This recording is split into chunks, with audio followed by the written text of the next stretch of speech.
welcome to today's video conference call with Edmonton Oilers head coach Dave Tippett. Thanks to all of you for joining us.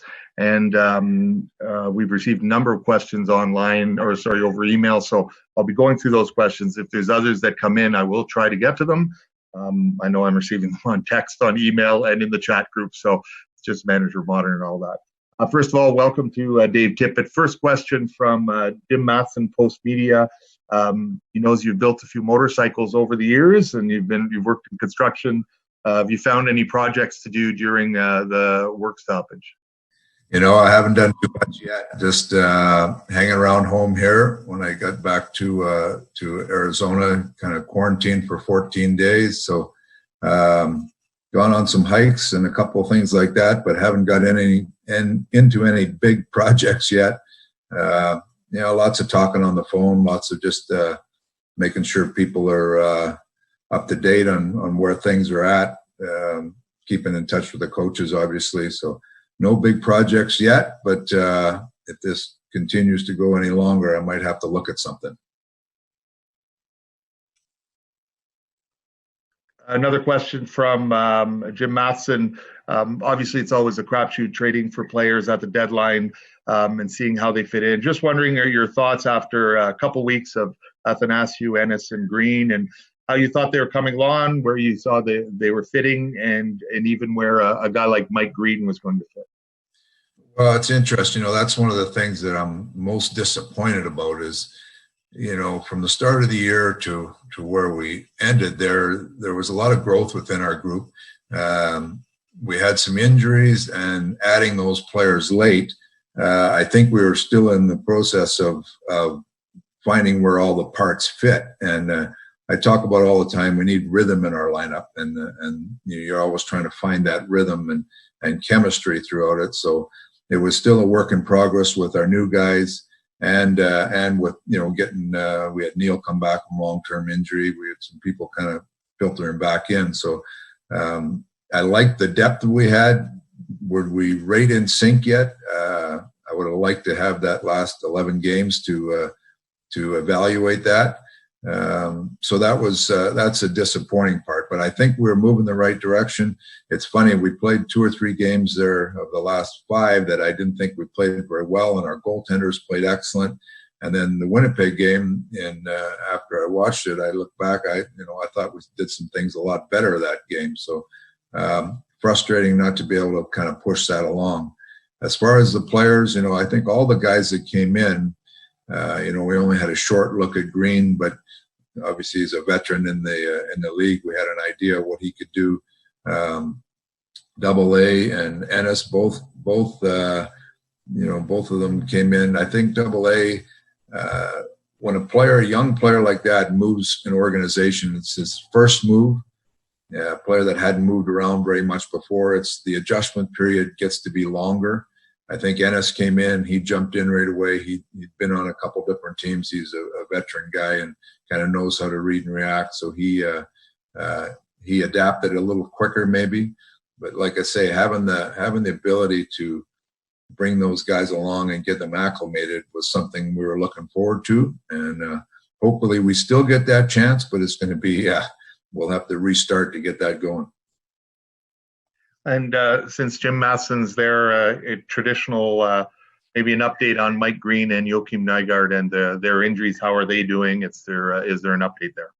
I think both of them are, if we started any time soon here, both of them would be available to play.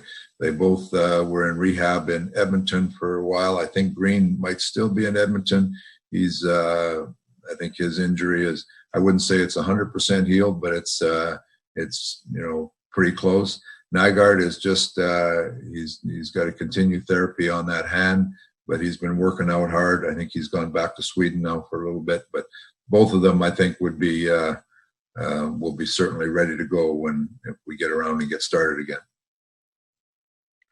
Jason Greger, TSN 1260, looking at a sort of formats and those type of things that are out there, he throws, would you be open to a best of 3 between the top 2 teams in each division to determine who gets first or second spot, while the other 16 teams played a best of 3 to get in the playoffs? You know what? I've talked and listened to a lot of different scenarios, and it's hard to it's hard to put it all into perspective unless you know a timeline. And once the timeline becomes a little clearer, then you can start to get into different scenarios that might work.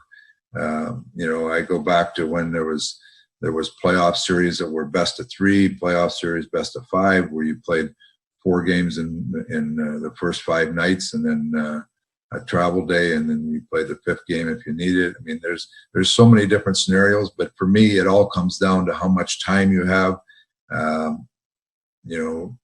Is there time to finish some regular season games or all the regular season games? What's the time frame for the playoffs that you envision? So it's hard to comment on any one scenario when you don't know the timeline.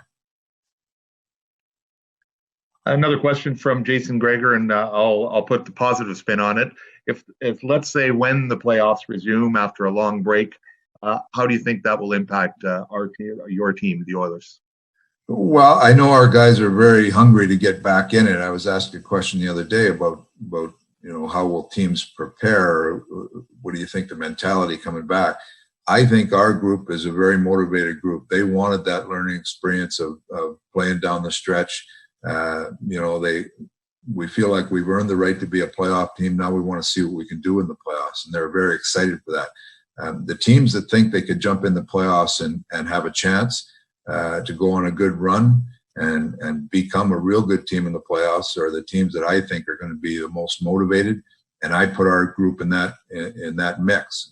There's going to be teams that know they don't have maybe a chance at a playoff spot, so they'll come back and they'll play hard because they're playing for jobs next year. But the teams that are really motivated to go on a good run in the playoffs, those are the ones that I think that will get the jump. And I would like to put our group in that, our team in that mix. A question from Ryan Rashog. How much, if any, contact are you having with the players right now? Is there anything being done video-wise or hockey-related that you ask of them during the break? No, a lot of contact just with the conditioning levels and, how our strength and fitness people have been in contact with them all. I've got, I've talked to quite a few guys off and on, lots of texts going back and forth. And there's a little bit of frustration on the players' part because they want to play. That's what they want to do. But they all understand the gravity of what's happening in the world right now and understand that patience is of the essence.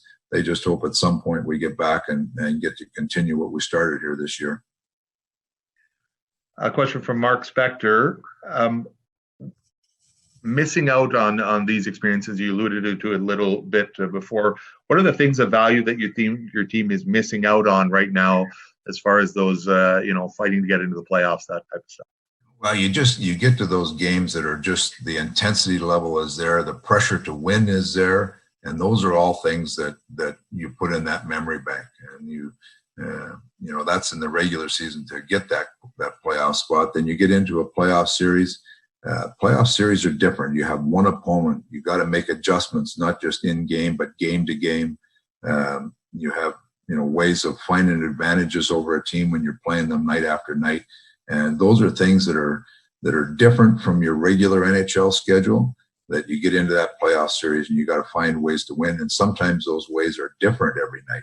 And so those are experiences that players go through, especially young players, that they can put in the memory bank. And as you continue to go through those scenarios, you build up more of that knowledge of what it takes to win in those scenarios. So I've talked to a bunch of people over the last few weeks, and St. Louis went through it a bunch of times, and then finally it just it clicked in them. Now they are a very competent group. They think if they come back, they have a chance to compete for a second cup because they have that knowledge in place that they've gone through. So those are things that teams need to learn, and not just our team. There's been teams over the history of the league that they go through those experiences and then they break through.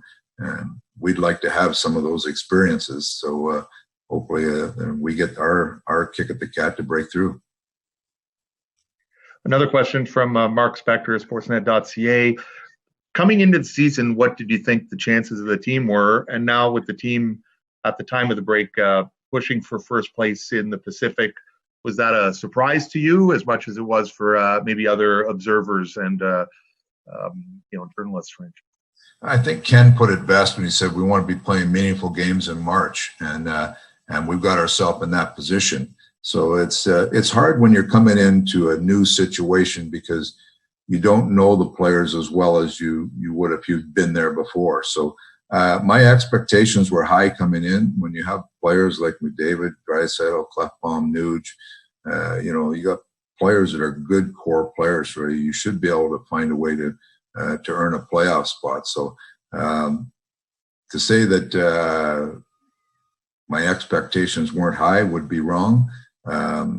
There's always surprises and dips that happen during the season and experiences you go through. But I like the way our team continued to kind of trend up. Even after we had some down times, we found ways to rebound, found ways to grab it. And when you go through some of that adversity, it helps you moving forward. So I liked where we are.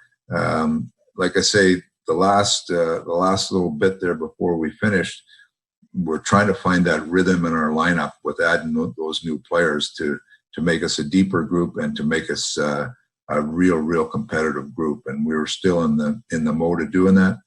I like where we are. Would you rather be in first place? Sure, I would rather be in first place. I'd rather be there all day long.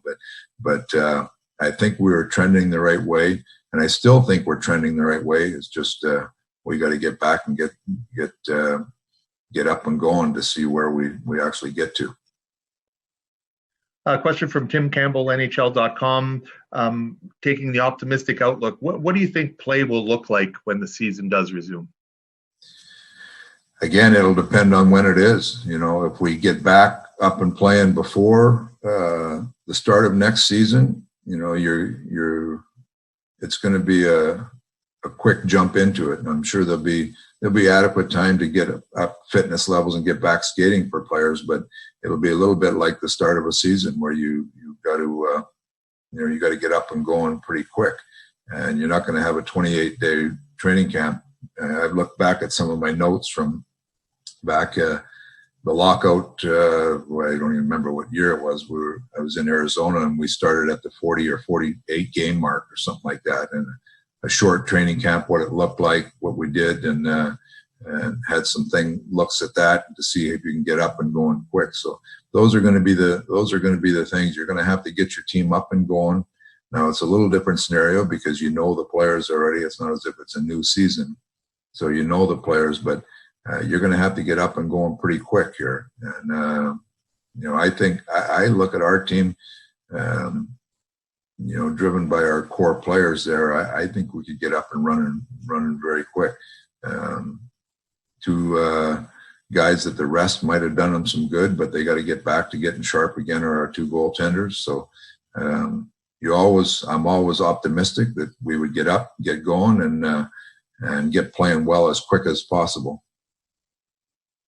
A couple more questions, Dave, from Reed Wilkins, Ched Radio. What do you think was the team's most significant area of improvement this season? I would have to say, our special teams. Jim Playfair did an excellent job with our penalty kill. I give our personnel. Ken really brought in some key personnel that helped that part of it. It helped our goals against come down a little bit. But just both our special teams with Glenn Gullickson in the power play and Jim on the PK were both excellent. They were, real keys to us winning a lot of games this year. So those would be the big ones. I think for the most part, our goaltending gave us a chance to win every night. You've got core players. Between Connor and Leon,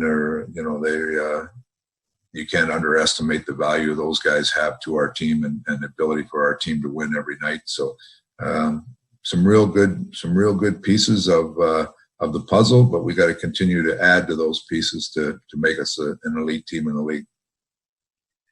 And one final question from Willie Ramirez, Associated Press, ties into a question that's been posed to many players where they've been asked which teammate they'd most like to be quarantined with. He's wondering if there's anyone in the Pacific Division or even in the whole league where you think it would be entertaining to be quarantined with them? Entertaining to quarantine with, holy crow. Yeah. Are you talking about coaches or ex-players, or who are you talking about? I think it's your call on that, Dave. I don't know. I got a lot of old teammates that were good roommates along the way, but there's too many of them to mention, I think. I'm not sure. I'm quarantined with my wife right now. I'm enjoying that. So that's probably where I'm at. Thank you very much, Dave. And thanks to everyone for participating today. Have a good rest of your day. Everybody stay safe. Take care.